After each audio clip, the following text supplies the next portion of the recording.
Hi, my name is Chantal. Roseanne. My name's Simone Runyon. Peter Nissi. My occupation currently is park manager for the past 5 years. An interpretive naturalist. I'm a biologist.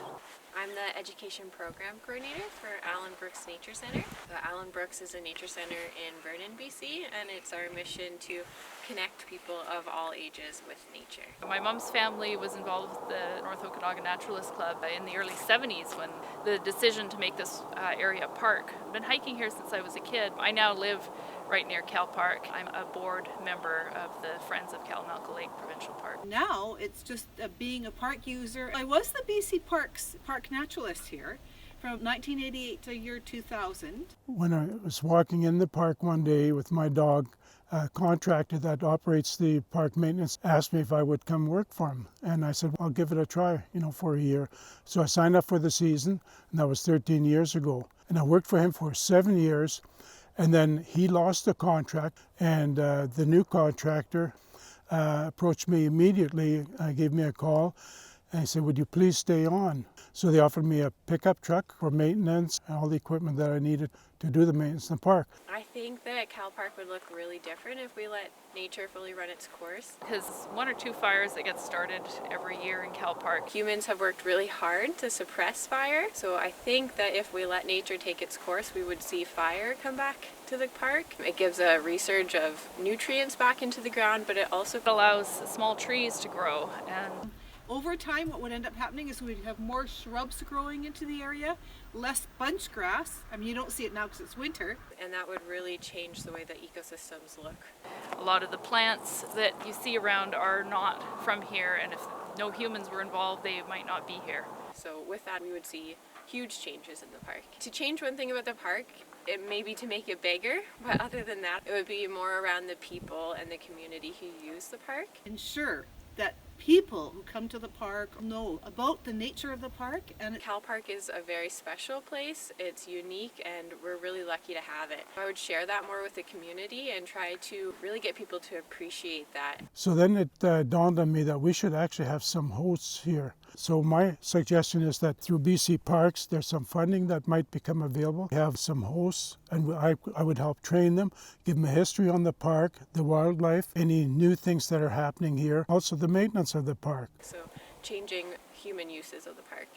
One of my favorite parts of the park is actually just a really popular spot. It's Rattlesnake Point. Rattlesnake Point. I love Rattlesnake Point. It's really easy to get to. There's a beautiful Rocky Mountain juniper. It's over 400 years old. I mean, anywhere on the shoreline is lovely. That beautiful view of the lake, peace and quiet, that beautiful turquoise color. And if you get there at a time when you're lucky enough to be alone there, it's really stunning and very peaceful. So I like to go up there and sit on the bench and just to relax and unwind, just appreciate the natural world around us. So I would say Cousins Bay Trail would be my most favorite. The most interesting? The diversity of ecosystems that we have in this park. When I meet up with visitors, especially from out of country, I love talking to them. You can find wetlands, grasslands, and the forest, ponderosa pine, Douglas fir. And so with that comes a large diversity of wildlife as well, which is my interest and passion. I always come into the park looking to see what I can find, what tracks are around. it's just this natural environment that's protected so that we can enjoy it and see what the Valley Bottom looked like 150 years ago. I always thank my father for giving me a passion for the outdoors and nature. My parents were park naturalists. He was very passionate about being outside and he really instilled that in my siblings and I. We grew up with a forest behind us and on a lake. So I've always been out in the natural world and exploring. Even as a child, being interested in being outside. I loved playing outside and running around outside. I was an outside kid. My parents even disconnected our cable TV in the summertime to encourage us to get outside. That gave me a love for nature in a way that most kids don't get. And so that's why I really enjoy working for the Nature Center. As I went to university and college, I just started taking environmental sciences and biology and on, and just really enjoyed it. So it's a natural progression.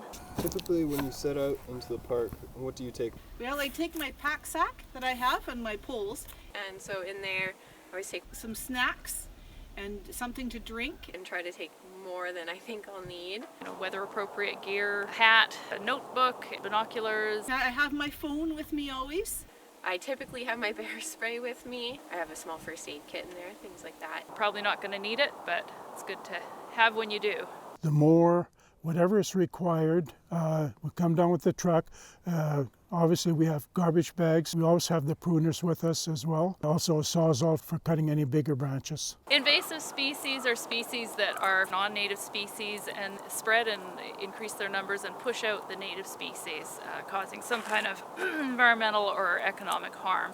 When these tables, the bathrooms are marked up with graffiti and so on, some of the trees with spray paint and so on. We had the curbs in the parking lot totally demolished with graffiti. Very, very frustrating. Come to work in the morning, you got your day planned, and then you have to deal with that. And it can take anywhere from 2 or 3 hours, or it could take 4 or 5 days to clean it up.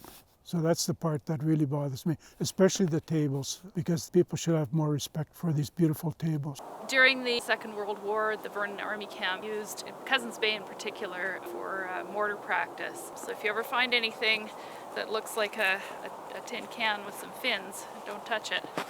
Call the authorities. The area was put up for sale in the early 70s, and it was going to be turned into a subdivision golf course kind of resort. Then some members of the North Okanagan Naturalist Club, notably Dennis Seymour and others, thought this should be a park. The provincial government and the local government at the time got on board, and it was designated a park. The volunteers that originally looked after the maintenance of this park was a group called the Friends of Kal Park, and I believe they started in 1975 when this park was actually officially opened. They did the pruning, the maintenance, the trail patrols, so they're the ones that really initiated the maintenance of the park. And the public can help keeping things clean by not dumping their garbage here and so on. The most important thing would be to be aware of what this park is, how valuable it is, and to learn about its nature.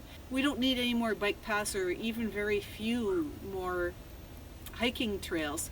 If people can just learn to love the nature that's here and appreciate it for what it is, that's great. I would just say, come on out to Kal Park and take a look around and enjoy it for yourself. It's just an absolutely stunning place to be. And do take care, stay on the paths, watch out for rattlesnakes, and just enjoy the spectacular water and scenery out here. Well, you're welcome. Did it go okay? Yeah, it was great. Okay. This is my first time in front of a camera.